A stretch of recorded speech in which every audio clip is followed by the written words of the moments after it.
Right, అటు విజయవాడలో తెలంగాణ బోనాలు సందడి నెలకొంది. ఇంద్రకీలాద్రి అమ్మవారి ఆలయంలో తెలంగాణ బోనాలు ఘనంగా ప్రారంభమయ్యాయి. తెలంగాణ నుంచి వచ్చిన ఉమ్మడి దేవాలయాల ఉత్సవ కమిటీ బోనాలు సమర్పించింది. ప్రతి ఏడాది ఆషాఢ మాసంలో మొదటి బోనం దుర్గమ్మకు సమర్పించడం ఆనవాయితీగా వస్తోంది. విజయవాడలో తెలంగాణ బోనాల సందడికి సంబంధించి మరింత సమాచారాన్ని మా ప్రతినిధి లీలా అందిస్తారు.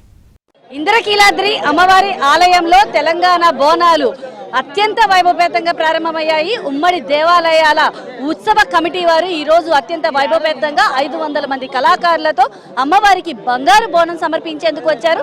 అయితే వచ్చిన వారందరికీ కూడా ఆలయ ఈవో గారు అయితే మాత్రం సీనా నాయక్ గారు ప్రత్యేక ఏర్పాట్లు చేశారు. ఎలాంటి ఏర్పాట్లు చేశారు, బంగారు బోనం తీసుకొచ్చిన వారికి ఎలాంటి దర్శన సౌకర్యం కల్పిస్తున్నారనేది వారి మాటల్లోనే అడిగి తెలుసుకుందాం. సార్ నమస్తేనండి.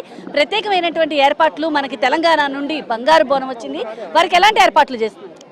నమస్కారం, జై కనకదుర్గాయ నమః. ఈరోజు తెలంగాణ ప్రాంతం నుంచి మన సోదరులు ఈ రెండు తెలుగు రాష్ట్రాల మధ్య సత్సంబంధాలు బాగా ఉండాలి, అక్కడ కానీ ఇక్కడ కానీ ప్రజలు సుభిక్షంగా ఉండాలనే ఉద్దేశంతో ఇక్కడ తెలంగాణ నుంచి ప్రతి సంవత్సరం ఏ విధంగా అయితే మనకు బంగారు బోనం సమర్పించడానికి జంట నగరాల నుంచి వస్తున్నారో ఆ విధంగా ఈసారి కూడా రావడం జరిగింది. వారికి ప్రత్యేకంగా అన్ని ఏర్పాట్లు చేయడం కూడా జరిగింది. పవిత్రంగా వచ్చిన ఈ బంగారు బోనంని ఈరోజు ఏదైతే సాంప్రదాయాల ప్రకారంగా మనం ప్రారంభిస్తామో ఆ సాంప్రదాయం ప్రకారంగా మనం వారితో ఇక్కడ వచ్చి పూజలు చేసి ముఖ్యంగా రెండు రాష్ట్రాల మధ్య ప్రజలు కానీ అక్కడ ప్రభుత్వాలు కానీ సుభిక్షంగా ఉండాలనే ఉద్దేశంతోనే ఈ యొక్క బంగారు బోనాన్ని సమర్పించడం జరుగుతుంది. కాబట్టి ప్రతి ఒక్కరు కూడా సహకరించండి.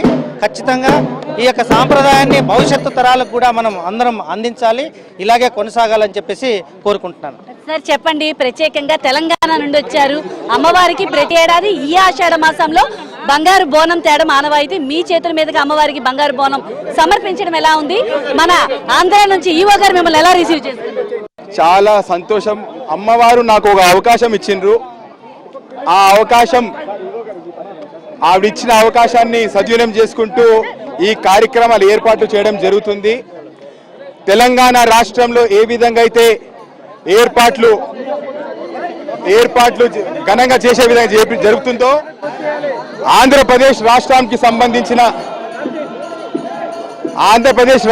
సంబంధించిన ఎండోమెంట్ మంత్రివర్యులు అదేవిధంగా ఈఓ గారు వివిధ డిపార్ట్మెంట్స్ నుంచి ఆంధ్రప్రదేశ్ ప్రభుత్వానికి ప్రత్యేకంగా ఉమ్మడి దేవాలయ ఊరేగింపు కమిటీ తరఫున మేము ధన్యవాదాలు తెలుపుకుంటున్నాం. ప్రత్యేకంగా ఏంటంటే ఇక్కడ బంగారు బోనంతో పాటు ఎండి బోనం 2 బోనాలు ఎక్కుతున్నాయి ఈరోజు. సో ఈసారి చాలా ఘనంగా జరుపుకోవడం జరుగుతుంది. బంగారు బోనాన్ని కూడా మీరు చూడొచ్చు.